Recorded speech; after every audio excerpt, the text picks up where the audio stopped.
we're just going to be talking about MST's collaborative working with CAMS and how that's kind of worked. If it's worked well, if it hasn't kind of worked well, really. So we just thought we'd just have a little bit of a conversation with James. So James, kind of first question. So now we've kind of crossed paths in a variety of ways in terms of cases. So can you kind of think of a case, whether it's a recent case or a past case, whereby actually having MST involved has actually been really kind of helpful in terms of you as a professional, in terms of you working within CAMS?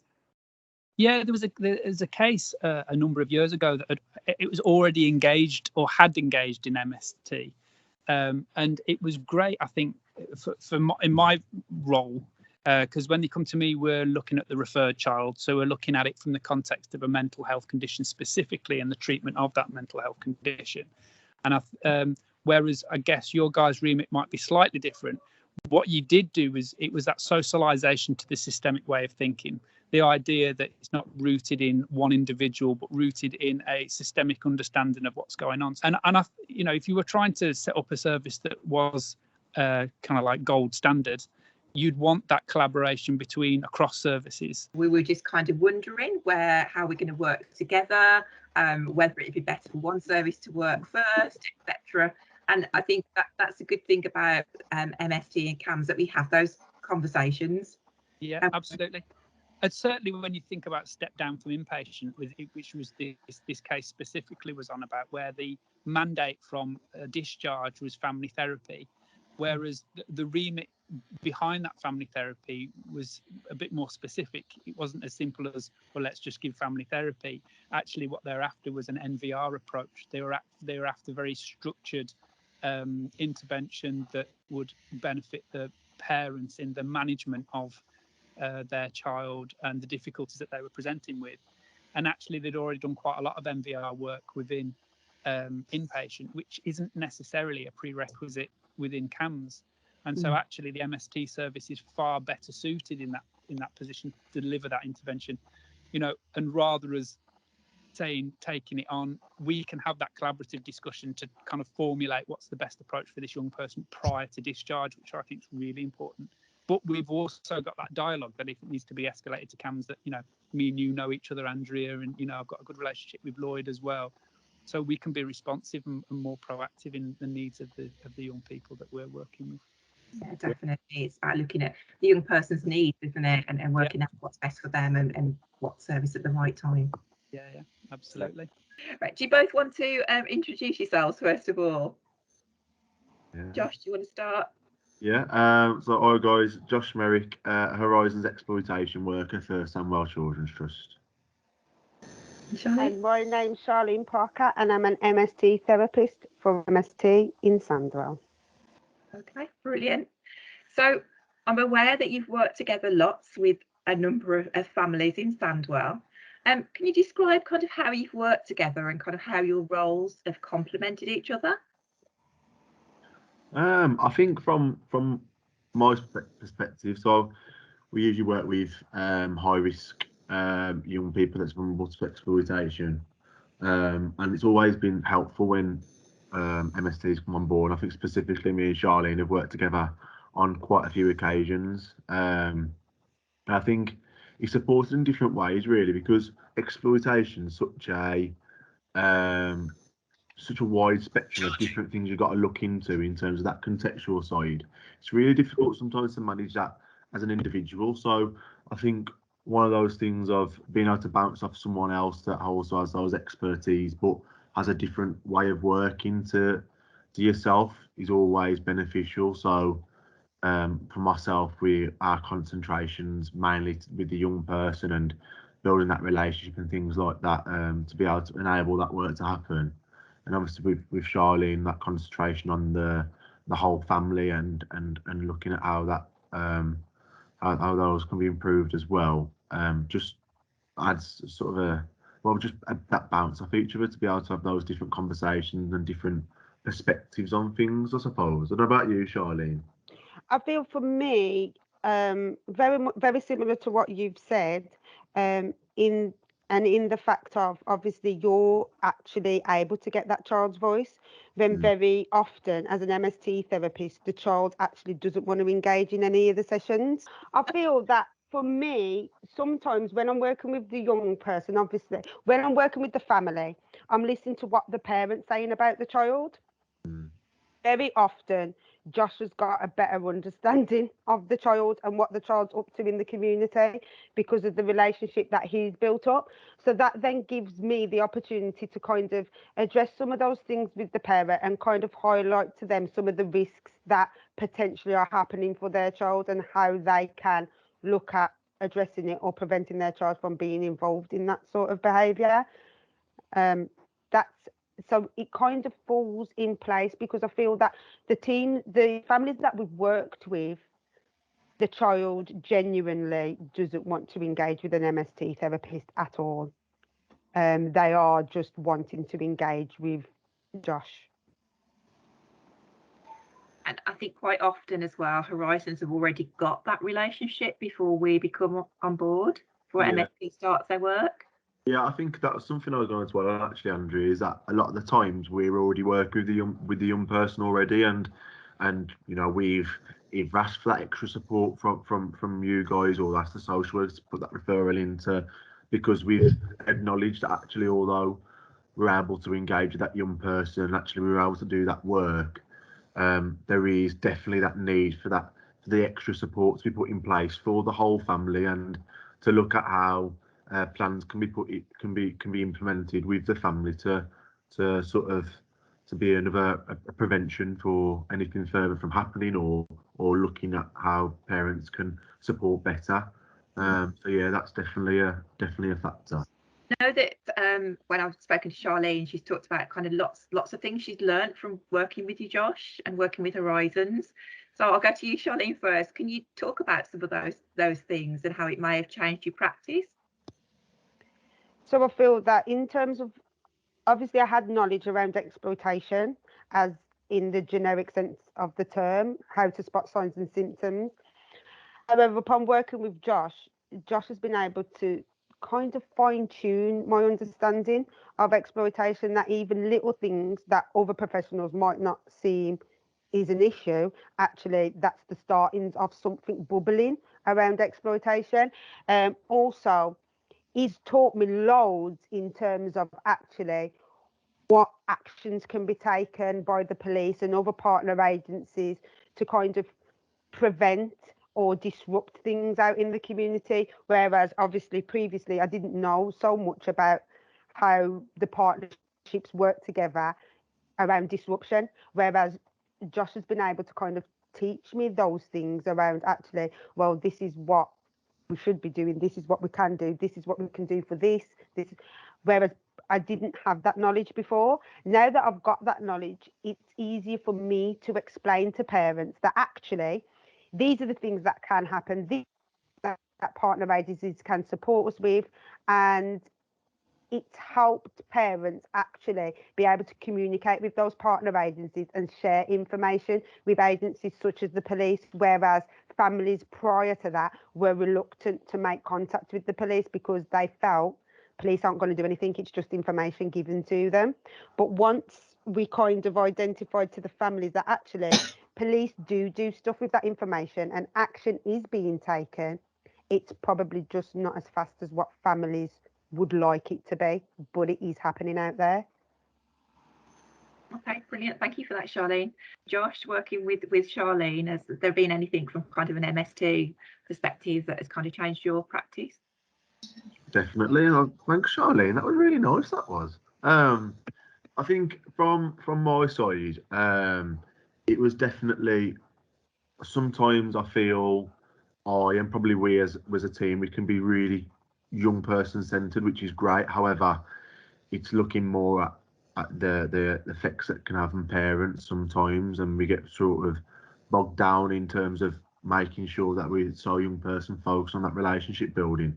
I think working with Charlene, it's made me reflect a little bit more on that, in terms of making sure that actually we are looking at our parents and what support's being put in place there, and also sort of around the plans as well of what we can do from from the home and from the family to help prevent that. I think that was what Charlene said already about, you know, our knowledge around the community, but actually in terms of what we've learned from Charlene, what we've learned from other guys in MSTs, the plans around what we can do from the family home, the different approaches we can take in terms of speaking to parents and siblings as well, because let's not forget about how much exploitation can affect siblings as well. And yeah, and also just looking at those different things of you know, different approaches that could be taken in terms of I know there's been things before in terms of the lock boxes for our young people that might be thinking about carrying offensive weapons or might feel like they have to. Those alarms that can be put on windows, those are little things that we wouldn't necessarily think about, but again, there's approaches that Charlene spoke about and has sort of been in the back of my head now for further down the line, is those little techniques as well we can use of little barriers. So just to reflect on those conversations, I mean, one of the main differences between the two teams, the two MST teams in Sandwell, is my team, young people where there's exploitation or a risk of exploitation. And often the Horizons, who are our exploitation team, are already working with that young person. And one of the main differences between the two teams is that we work alongside Horizons. And we've got some really good partnership working. And as you know, you heard Charlene and Josh talking about there, we kind of learn lots from each other, which is really positive. So we started off with kind of really trying to get from Meet in terms of what she knew about MST. So Meet was saying at the time there wasn't much she really knew about MST, so it was kind of a new thing for her. So we really looked at as well in terms of when as an agency we start working with the family, what's that agency's sort of like feelings about us joining them. So we meet with the agency, explain about and how. So with MST we become the lead agency, but we look at how that actually works alongside other agencies. So Meet was saying that when we first started working with herself, she felt a bit unsure, I think, in terms of where we're going to be placed. But then after we had that conversation, we kind of met regularly. So we was always informing each other in terms of what we was doing. She found MST to be really quite useful in terms of with MST, because we worked academically, we kind of had an understanding of the factors towards the child's behaviour. So what we kind of looked at in terms of, sometimes we just see the child, this is how the child's behaving. With MST, we go beyond that. What's leading up to that? What is the factors? So that, trying to remember what else we spoke about. That was kind of, yeah, that was quite useful. And in terms of we looked at, one of the things I said about Meet in terms of what I got from her, because I think it's a two-way thing. Definitely. We learn from agencies learn from us. So what was really useful was the way that Meet conducted the children lead meetings. So at the meetings, Meet was really good at getting the perspective from all of the agencies around the table, and really looking at what we felt wasn't working well, but also what was working well. And in some of the sessions as well, you would have like the grandmother at the time who was feeling that, you know, everything's too much for me, the child's better off in care, you know, I can't go on. Meet was really good with, it was actually drawing out the strengths, what grandma was actually, really strength-based. And that came about with, in terms of myself and Meet meeting prior to meeting, really updating each other, knowing what's going on. I'm trying to remember what else. I think I'll add something in here, because I know Wendy doesn't like talking positively about it. But one of the things that I found in terms of observing Wendy, especially looking at her relationship, really a professional relationship really with Meet, is that she invited me to come and see some of the MST sessions in the home, which was really helpful. And again, what was really helpful is Meet flexibility as well, because social workers are very busy, but she took the time to observe Wendy in practice, ask questions. There's lots of conversations outside next to the cars in terms of, you know, Wendy, that's really interesting the way that you did this, the way you did that. Also, in addition as well, is what I found really helpful was Meet's manager.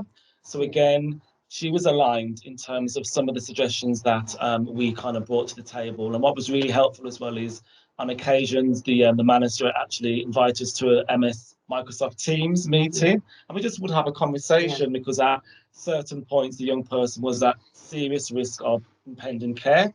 And she just wants to kind of understand from our point of view, why do you actually feel like grandma could manage with social support, with the safety planning? Because she was obviously very concerned about some of the things that the young person was actually kind of hearing as well. So from my point of view as a manager, seeing how the social worker had support from her manager, and she was actually willing to have that conversation, you know, conversations with each other, it was really, really helpful. And again, also the social worker being flexible, even though she's got quite heavy caseloads, just to kind of come out to see Wendy, and Wendy kind of taking that time to kind of say, this is the reason why I said this is the reason why I said that. So I thought that was really helpful as well. And again, what was really, really useful as well is that in terms of reason and flexibility, when we had family therapy sessions, that me would come along as well. So the family actually had the chance to say, okay, this is how we're feeling, you know, this is what's going on.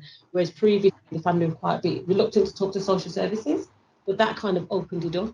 So that was really positive as well. Really positive piece of work. That's brilliant. Excellent. So did you want to go on to Wendy, because I know we had a recording of Wendy speaking to the educational psychologist. It's been really good if you can show So Wendy, do you want to reflect a little bit, because that was an excellent clip. Again, it's very, well, not very, very rare, but it's on an occasional really when we don't, a lot of MST teams don't really have not necessarily a close working relationship with education psychologists, and we actually do, because we've got some great education psychologists, and one of our backup supervisors actually is an education psychologist, Alison Bayliss, so she's allowed us to have that contact with inclusion support, and also Melanie as well, who is her manager, really kind of facilitate and open up those conversations. So Wendy, can you remember in terms of your conversation with you sure you can't play I try. I'm really sorry. Remember the conversation. So do you want me to help you? Yes. So I was in quite a few of the multi-agency meetings with Helen. So I know Helen's involvement was with the child because the child had an EHCP, as far as I was aware. And she has been involved with the child for quite a while due to his behaviour in the home and outside the home. And I think what's really interesting is in terms of Wendy aligning her a little bit further down the continuum and less focusing on the individual behaviour. So can you remember some of the conversations you had that kind of helped align her on the spot? I know, on the spot. On the spot. I think some of the conversations we had which was again with looking at the kind of wider family, kind of like thoughts and feelings around what was going on. Where Helen was saying she usually wouldn't get that, so it was like understanding the kind of factors in terms of what the other family members were feeling in terms of the situation. I'm trying to remember the conversation. I watched a bit of it, and I do remember her picking up on basically saying that even though we're professionals working together, it's okay to disagree with each other as well, and basically increasing communication to basically find the best outcome. And there's nothing wrong with just disagreeing with, because we all have the best interests of the child. That was difference of opinion. And that was it. So we kind of looked at how we kind of overcame this difference of opinion, because as multi-agencies working together, we've all got our remits. One of the things me and Helen discussed in terms of when we had an intervention we wanted to put in place, and we had that big difference of opinion, what could we do to actually get a result that's going to benefit from the family? So it took a lot of us talking, reflecting, and kind of looking at the pros and cons of the situation, really looking at the family, but also in terms of increasing the family's responsibility. If we put X in place, how would that increase the family's responsibility? If we didn't put it in place, what would it look at? So there's a lot of talking, a lot of conversation in terms of looking at these results. So hopefully we'll be able to send that clip, and thank you for that, Kane. Thank you, Wendy. So do we have any more? We had one more clip, which was with Martina from my team and Chrissy from the police. Okay. While Wendy was talking, my watch, which is next to my phone, was beeping away, and it's my team going, "Don't ask me to speak, don't speak." I don't have that. I don't that. I just watch. So if you saw me looking to her, that's what I was doing. Sorry, MST. And I don't know whether Chrissy is kind of on the call at all, whether she would like to say anything, or whether Martina does want to say anything. But it was a conversation between Martina and Chrissy. They've worked together quite regularly, and they were kind of reflecting on what they've kind of learned from each other. I know from Martina, she was saying lots of the processes from the police, and just kind of having somebody to be able to ask those questions. You know, what does it look like? What can, you know, what's going on when this is happening has been really helpful. There was a part of the clip was actually Martina asked a question to Chrissy of what 3 words would describe our relationship, and I can't remember the exact words, and I wish I'd have took Chrissy's here. Yeah, Chrissy. Do you want to say anything, Chrissy? Hi. I think one of them was. I think one of my words was difficult at times, and I'm sure a few of you will laugh. Lloyd's nodding his head. I think there were probably days where he saw my name and just thought, "Oh no, it's her again." But I think one of the things that I said was, you know, we get to work really closely with you guys. And we speak to each other on, you know, sometimes an hourly or daily basis, and we come from really different professional backgrounds, and we come at it from completely different angles. Obviously, you know, police, it's very much catch and convict, and we want to be able to go and do what we want to do. And I think one of the things that I've learned is, you know, that sometimes we do have to just stand back and watch and wait, and sometimes we have to have really, not difficult, but frank and open and honest conversations, and we don't always agree.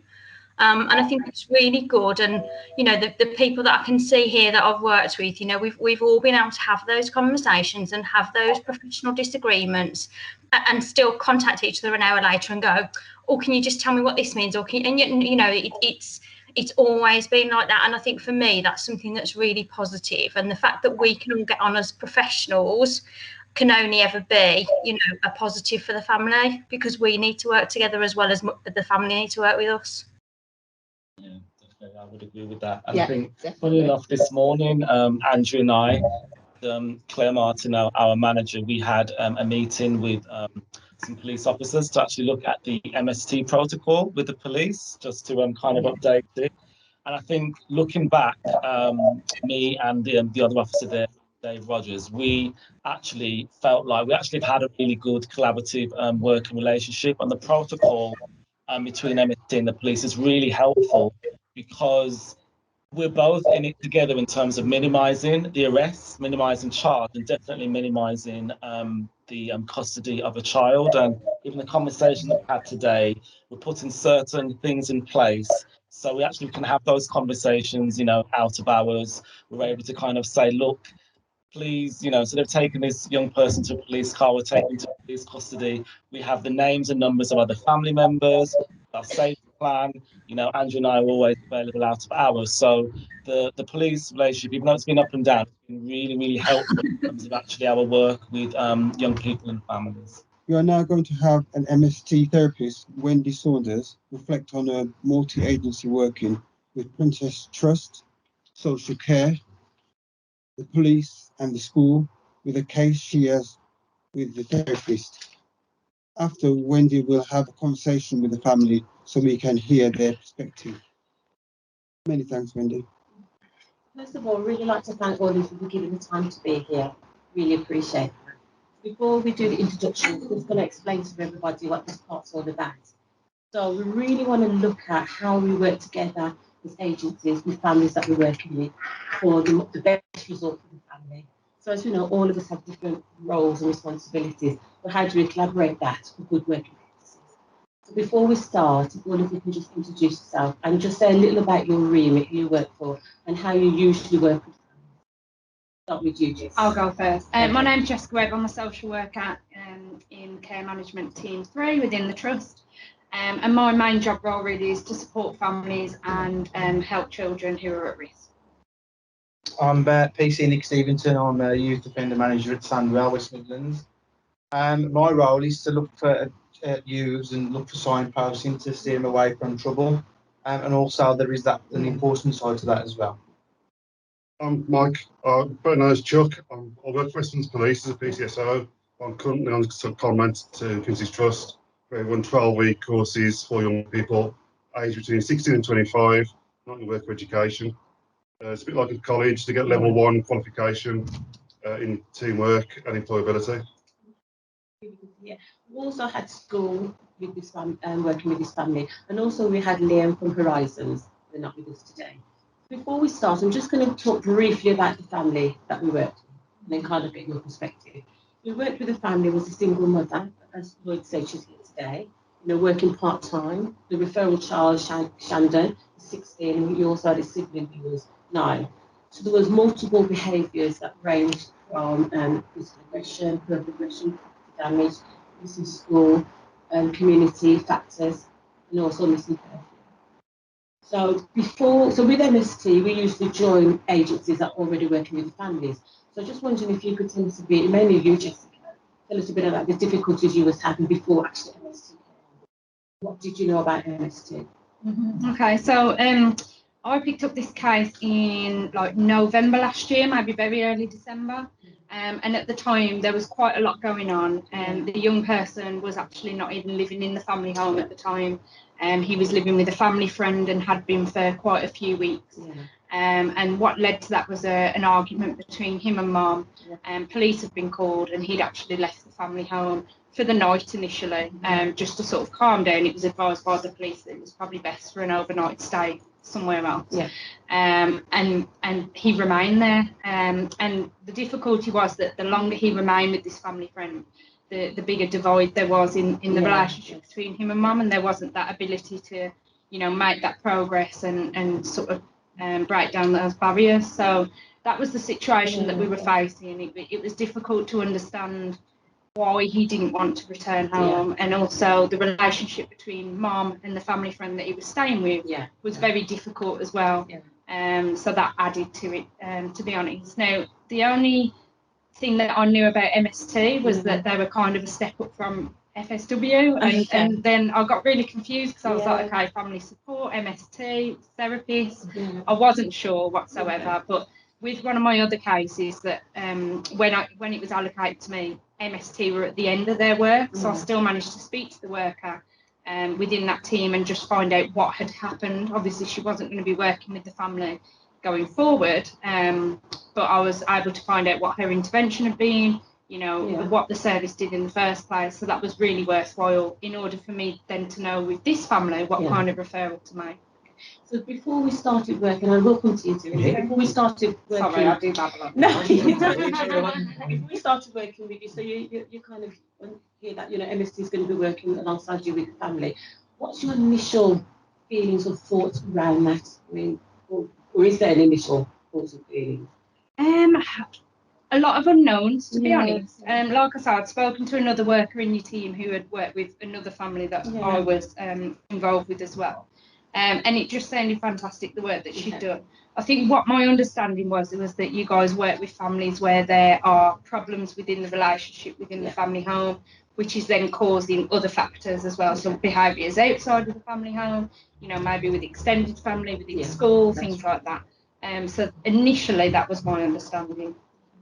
And then also for yourself, Nick, from a police perspective, in terms of when you're working with young people in your remit, what sort of difficulties do you encounter? Well, obviously they see an offender manager as the police, and usually that youth child has always, majority of the times, I've had experiences with the police, whether they've seen them arrest a family member or whether they've been stopped searching the street. So it is a very difficult. That first meeting with the youth, I think, is really, really important.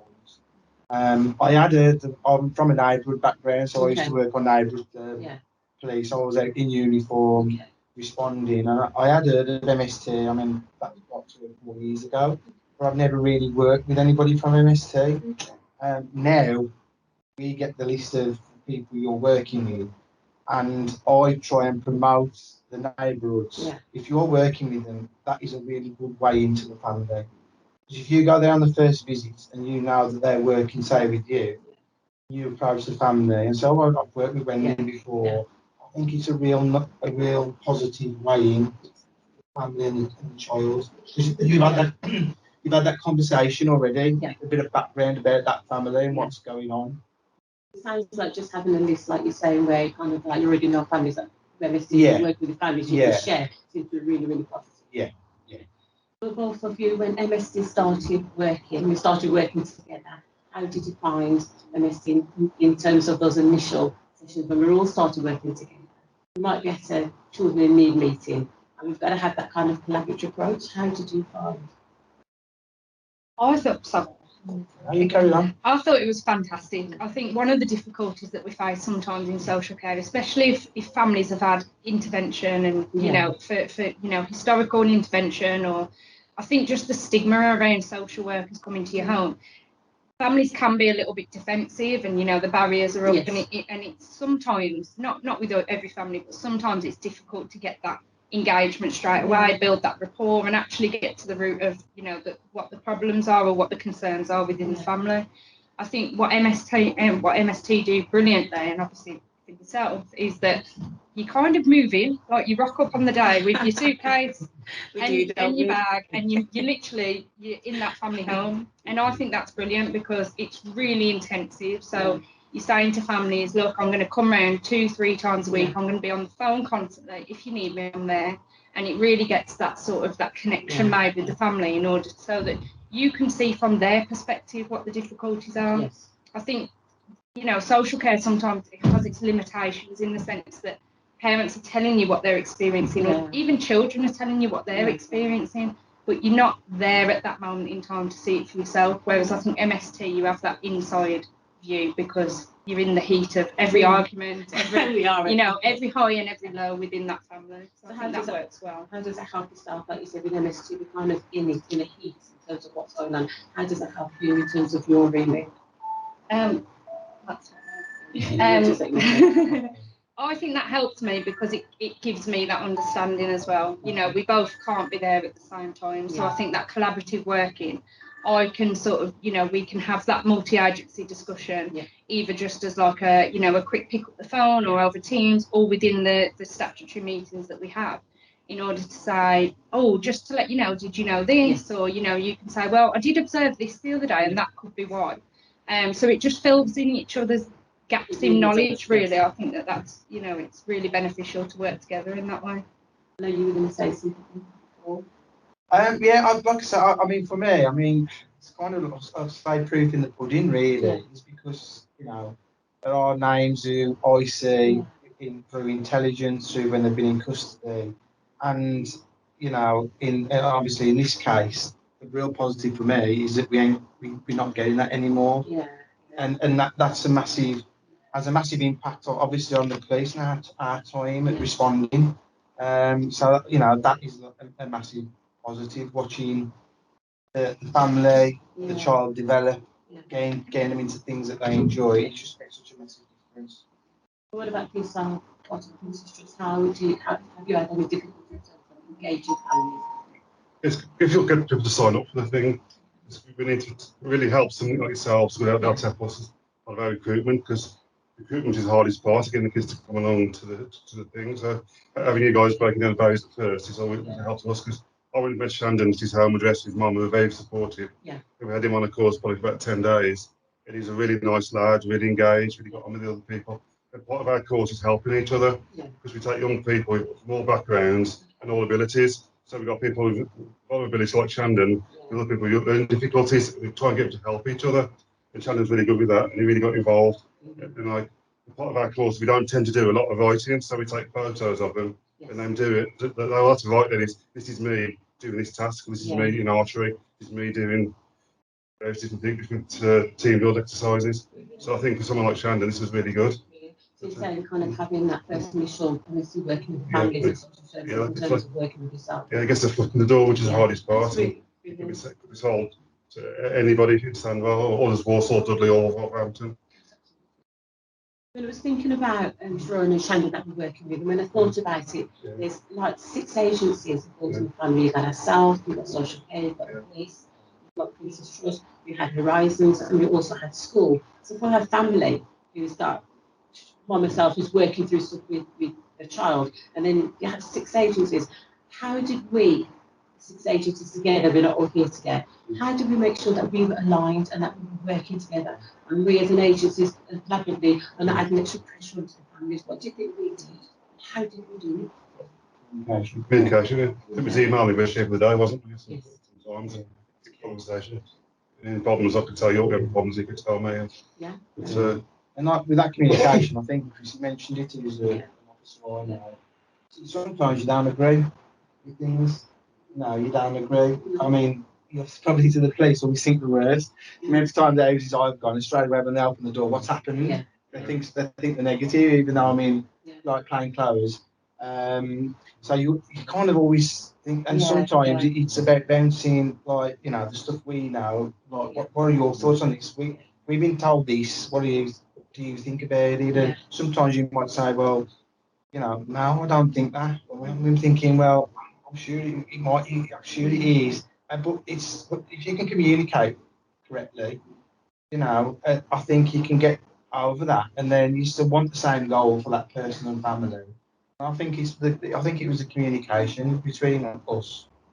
What did that communication look like? I know you said Michael was emailing the other day, was emailing each other. So what did that communication look like for you two? What is that communication? Phone calls, Teams meeting, texts at 9 o'clock at night. I know. 24 hours with us, Jess. You know, the amount of phone calls. I've literally sat outside my mother-in-law's house to pick the kids up on the phone to you for I grew a beard. And I've had to lock the door because the kids are trying to knock on the window. Like, what are you doing? On your phone, like here.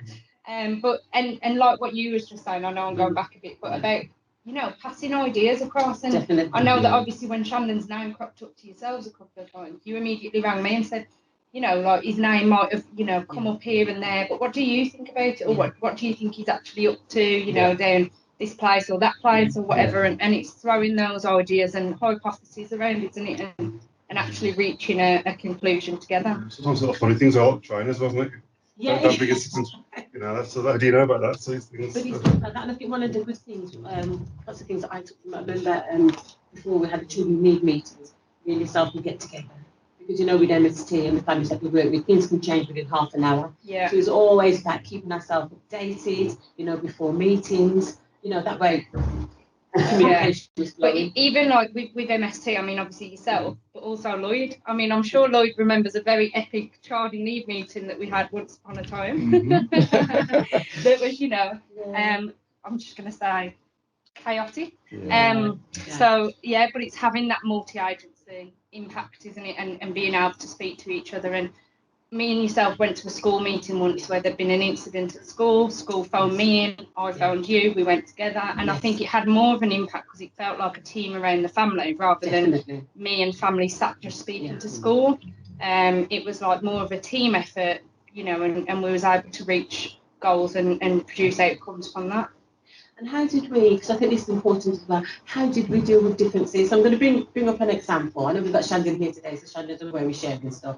So there was a particular time when there was this mention that Shandon might have some sort of gang affiliation. Yeah. So me and Jess were like, nah, we can't see that. There's no evidence, but for yourself, Nick, you had, you know, you kind of were, shall I use the word convinced this might be going on? So we had different opinions, and the outcome for that, if that was the case, the intervention would be massively different with the safeguarding. So how did we actually get over that? Because me and Jess beside him, and there's no evidence. Nicholas, you were thinking, but actually, what did we do? What steps did we take? I think it just goes back to the communication again for me. Like you say, you were seeing like the family like a lot more, so you probably had a better overview of. I mean, my first meeting, I was with yourself, I was with Shandon. I don't think he ever said one word to me until I mentioned football, and he raised his head a little bit. Yeah, I'm sitting here today, and we've had a conversation about football. But I think it's you. I kind of went with your judgment, because like you say, we get this like information coming to us, but like if you know obviously the family better, so you sometimes even as the police, we are not the be all and end all. You know, it's not what we say is right. You know, the police have got it wrong. So like I did bounce. Obviously, as soon as I had that information, is to, you know, pass it to you and say, well, what do you think? I think one example of that was Shandon had once done a journey to Kidminster. And that had cropped up with the police, and it was a concern that he was involved because at the time there was a county line between here and Kidminster, and obviously that was sort of a high profile area. But myself and you knew that he had a football I trial. because he was. I remember seeing Kidderminster. Yes. And I was surprised I lost my hair, but I'd already lost it by then. But I saw Kidderminster. But that's why it's so important for us all to keep in touch, Yeah, and the fact that we both knew that, you know, we offered an explanation. And we could talk about that, couldn't we? Yeah. And one of the things that I've really found quite useful with yourself is that we talk about that really meeting the family, being at appropriate level. Yeah. And one of the things about when you came around and, like you said, you spoke to Shandon about football, and that was it. That was appropriate level for him. Yeah. And we only could find that out by talking, sharing what we know about the family. Yeah. Yeah. I mean, like I say, I felt real when I met you there. I felt comfortable straight away. So now you've got that rapport, which is like from a police. I think that's massive, especially when you are involved with the management side of that person. What do you think the benefits are? So, like you said, you spoke about pre-MST, MST working together, and the value about all of us sharing information and working as part of the team, and actually it helps the family and the young person as well. What do you see as the benefits, and how has that changed the way that you might approach families in the future? Corporate head on here. I shouldn't Whatever head you want to put it on, put it on. I'm just like PC, but you know, I go back to it's like the calls for service, and I know you'll talk management will talk about costs for involvement with, you know, people being arrested, people going through the criminal justice system, and you know, this is an example where I would come into work on a Monday at one point thinking I'm just waiting for that call to see what maybe Shandon had done. Well, I come in now, and there's somebody else who's come along, obviously, because I manage a few. Yes. But like I haven't got that worry over Shandon. Yes. For me now. And I just think it's that like, having another agency involved who've got their own expertise, it can only benefit. It's a bit of a ripple effect with the other agencies, really. Yeah, and like I say, I can't say it enough really when I've been on the neighbourhood side where we've had struggles getting just even to get through that front door to sit down with the family. But like with MST involved, I just think it's like the doors are for help and the police really. You've still got to have that skill set to kind of so they can engage, seeing the police maybe in a different light. But I think you've kind of opened that door for the agencies for me. One thing with MST, so obviously we're working together with the case. Okay, working together with the case, but you don't just inherit MST therapists, you inherit the on-call therapists as well. Who on no VHS, you come in the morning, you turn your laptop on, and there is a sequence. So a sequence for everybody is when we have an incident that happens outside of the normal 9 to 5, the on-call therapist will write the sequence down, update it, send it to out of hours, also to the social worker. Just turns the laptop on in the morning, and there it is. What do you do with those sequences, and how do you use that again to work together? Well, let me tell you, there's nothing like coming back after a week or 2 weeks annual leave to many sequences. But I think one of the things that you've started doing recently, which is really beneficial to myself, is adding them to LCS. I think that's fantastic because prior to that, I was doing it, and you know, although MST was using their own system, I do think it's integral that we sort of integrate that information. So that's brilliant. With the sequences, I obviously read through them, find out what's happened, and then go back and read them again and find out what initiated it. So what was the trigger point for that incident, whether it be a verbal disagreement, an argument, something violent, property damage within the home, what actually started that. And sometimes you find that at the start, sometimes you find it at the end of the sequence, because if a family's made a phone call to the on-call and it's already very heightened, you normally got the heightened bit first and then the come down after. What I think is really important with those and brilliant is the fact that you then keep in touch with the family afterwards. So there might be 3 sequences, but they're all about the same incident. And you can really see the progress made when people have calmed down or, they've been able to talk it through. So we're back. So Wendy did a wonderful job having a reflective conversation with the agencies, working with the family that you actually now see. So I'm going to hand over to Wendy, who's going to have another reflective conversation with the family. First of all, I really like to thank all of you for coming here today. Sharon, I know that you changed your shift here. Sky, we picked you up straight from school. Hence Sky and Shandon, I know that Shandon has a football practice tonight. And again, you've still come today. So really, really do appreciate that. So what would be interesting for all of us to understand, actually from a family's perspective, what is it like when agencies start working with you? Sort of like looking at what was happening before MST, once MST started, and where we are today. So pre-MST, what was life like for you, Sharona? What was happening in your family before we came in? Before we was even on the scene? Okay, it was a nightmare, really nightmare going on until you guys stepped in and things started to improve. At first, I didn't want to, but then you coming around and like giving us idea how to let the relationship work and stuff like that. It was really good.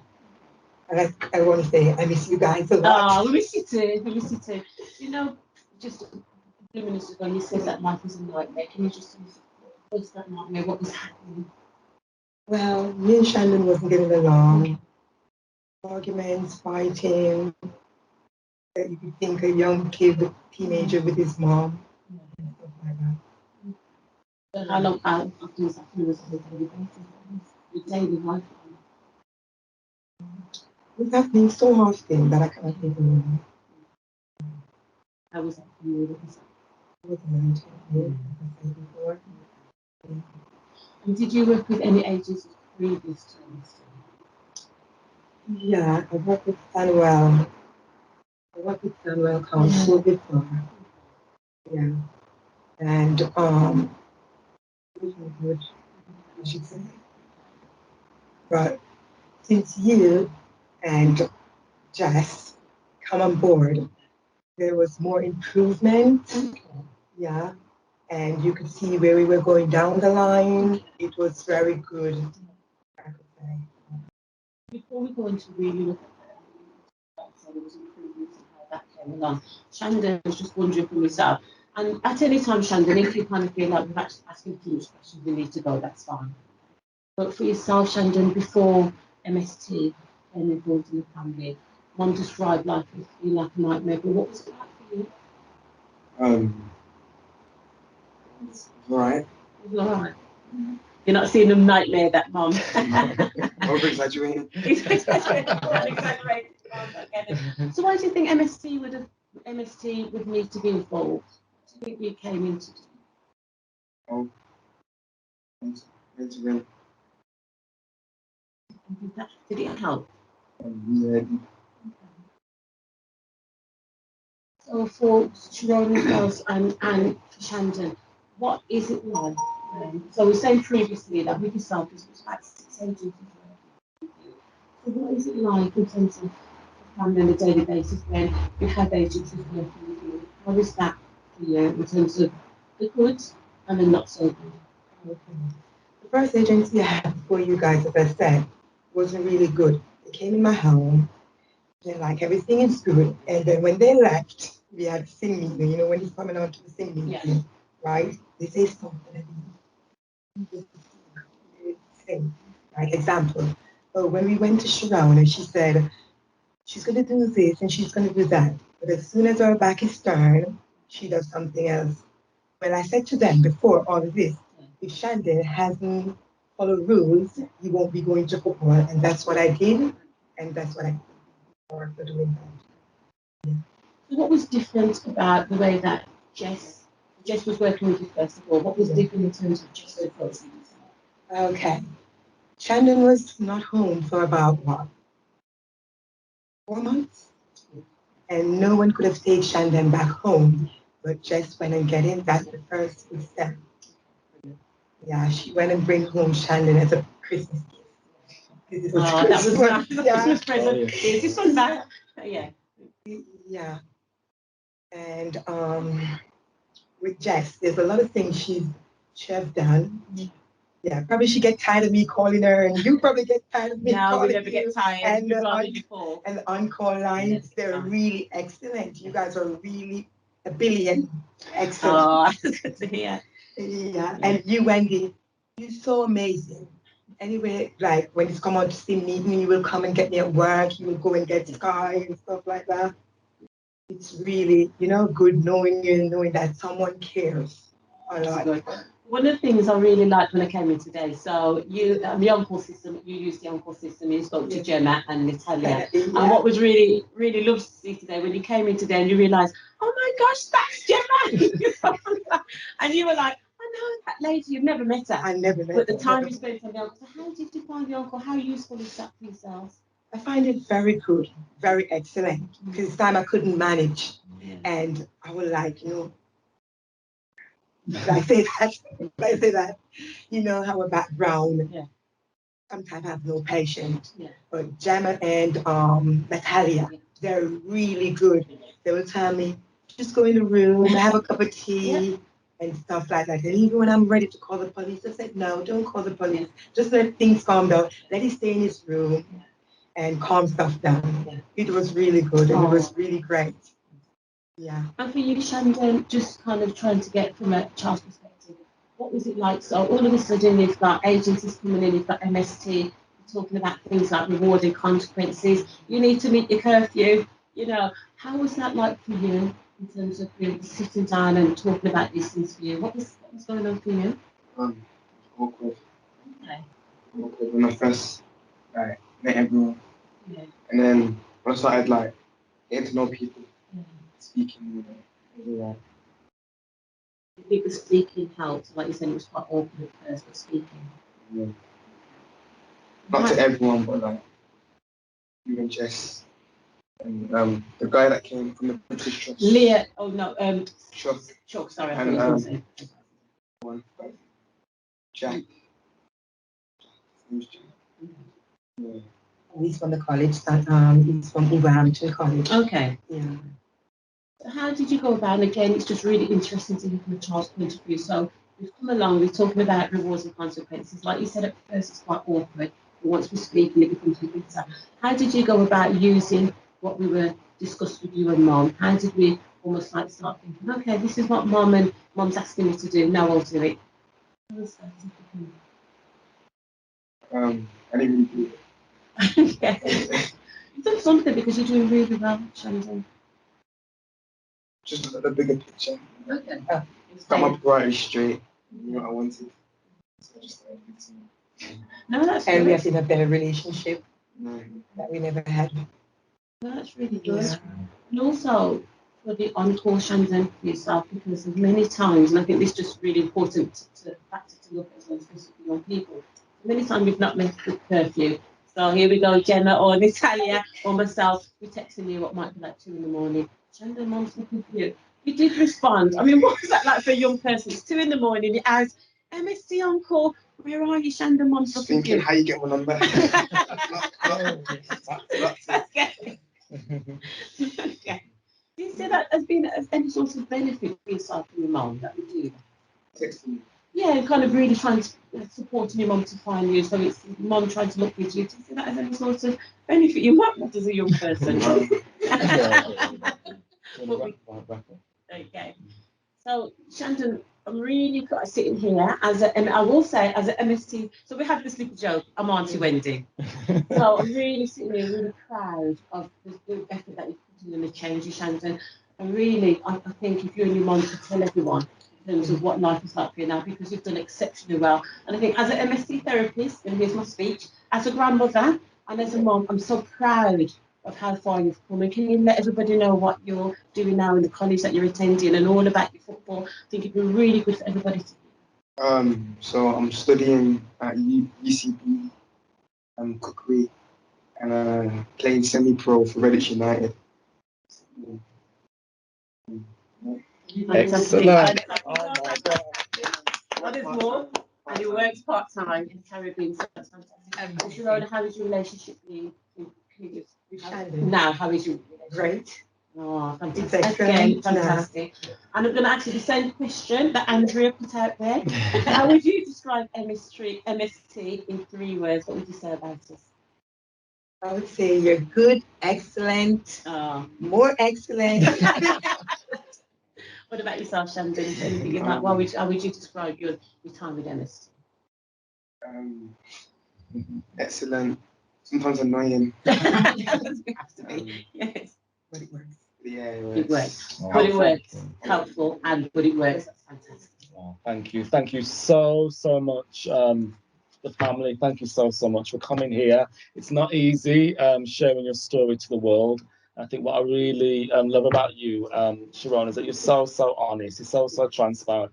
If you're having a day where you're crying, you cried. If you're having a day where you're laughing at our little jokes, where sometimes cover the cases, and it's so good to see you, Shandon. You blossom as a young man, and I wish you well at college and with your football career as well. So you're a great example. Thank you, and thank you, Sky, for coming along as well. And Jess, you want to say anything? What do you want to say? Oh, she said thank you guys for helping us very much. Oh, thank you so much. Isn't that amazing to hear the perspective of a family and a young person as well? Wow, Andrew, we made it to the end. With all those technical problems. Oh my goodness. Also, Michael has left, our co-host, and he just wants to thank us really to be part of the show. And I just want to thank Michael as well if he watches this. It was so helpful for him to be part and parcel of actually co-hosting today. I just wanted to share with you the cupcake. I said I would. There you go. You can get it even closer. They're absolutely amazing. Just to make everybody jealous who's not here. So Lloyd and I just wanted to thank everybody for their time and their support, and thank all the families that we work with, all the professionals that we work with, and just a great partnership working, really. Definitely. And I want to thank everybody that's tuned in. Obviously, we have recorded today, so we're going to be sending it out anyways to the wider trust and others. We also want to thank you to the MST therapists. Thank the BSOs, Kane, who has been a master of technicians, has been our director, our producer. I also want to thank Jen as well. Wendy, for just, honestly, she was the one that engaged and managed to get to some of the people here today, and everybody else really who has kind of helped us. Jackie Hodgkins as well. It's been really helpful just to kind of help us kind of set up in this room as well. So we want to close by welcoming Stephen Gauntley, who's on our screen now, who is the head of operations for Sandwell Children's Trust, who will hopefully provide his reflection and closing statement. So from Andrew and I, just thank you so much for logging on, and hopefully you've had a better understanding in terms of why we're actually quite successful in our multi-agency and work with others. So thank you. And I didn't know while Stephen's talking whether therapists actually wanted to come in this room just so they can wave and you know who they are. You can do therapists if you want to come in, you can come in. But Stephen, over to you. Thank you. Thank you, Lloyd, and thank you for inviting me.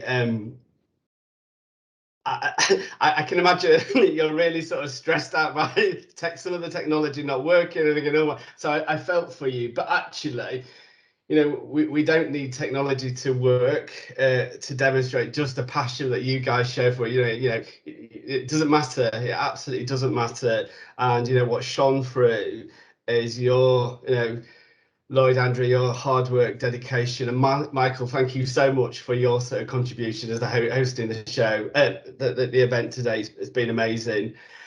I guess for me, one of the things sort of which stands out is that collaboration. You know, listening to Nikki and James from CAMS, Josh and Charlene from MST and Horizons, Wendy, police, educational psychologists, it just shows that they're working together, that collaborative working absolutely makes a difference. And that's testament to some of the sort of case studies we've heard today. I mean, I don't know if Shandon's still there, but an amazing story, and thank you so much. Shandon and his family for sharing that information, and thank you, Auntie Wendy. Clearly you've made such an impact on that family, which is amazing. Thank you, Jez, and everybody who's been involved with that family. It's just amazing, and just sat here kind of humble. I think about my own childhood, you know, it brought me right back. So young lad on a council stay, you know, I wasn't the, well, I got excluded from school, naughty lad, I guess I was. And I thought, actually, if I had those services back then, that would have been my life, earlier life would have been so different. You know, I managed to sort of get out of some of the difficulties I were in, but actually, I just said, if I had those services back then, I think I wouldn't have gone through some of the things I did when as a teenager, but got through that. I think Sandwell, we're extremely proud of our services, but particularly proud of our MST services and the collaboration we have working together. Clearly has such a positive impact on the work we do and the families we support. You know, quite often working with families who are at breaking point, you know, and building that those trusting relationships with families and working with family strength is key. And absolutely, you can see, you know, the real impact of that today. Just amazing. So part of, you know, as Sandwell Trust and Children's Trust, we know, you know, the best sort of outcome for children is we work together closely and work collaboratively. We're together, and what we're trying to do, we're like some people may not know, we're looking at a different kind of an operating model in Sandwell, but with a clear focus of sort of getting closer to our communities, getting closer to our partners, so we can work together more intensively to deliver those outcomes, what are really making a difference. I often hear of multiple examples of young people being problematic, losing their way, on the edge of care. But following MST interventions and the support from partners, you know, turning their lives around and making a positive impact on society, just like Shandon is, you know, is the driver of all of this. So I just want to say a massive, massive thank you to everyone. Don't worry, you know, that some of the technology fails. It doesn't matter. It really doesn't matter. You know, what shone through is your hard work, dedication, and, you know, absolutely proud of what you guys do. Proud of working in Sandwell with our partners. I guess it says on the agenda now that we're going to mingle and refreshments.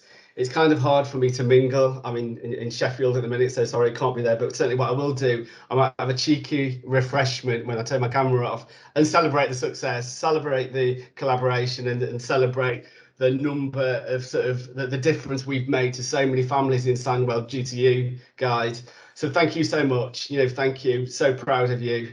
Thank you, Lloyd, Andrea. Thank you, guys, and thank you for tuning in. Bye. See everybody. Bye-bye. Thank you so much. Bye-bye. See you later. Bye.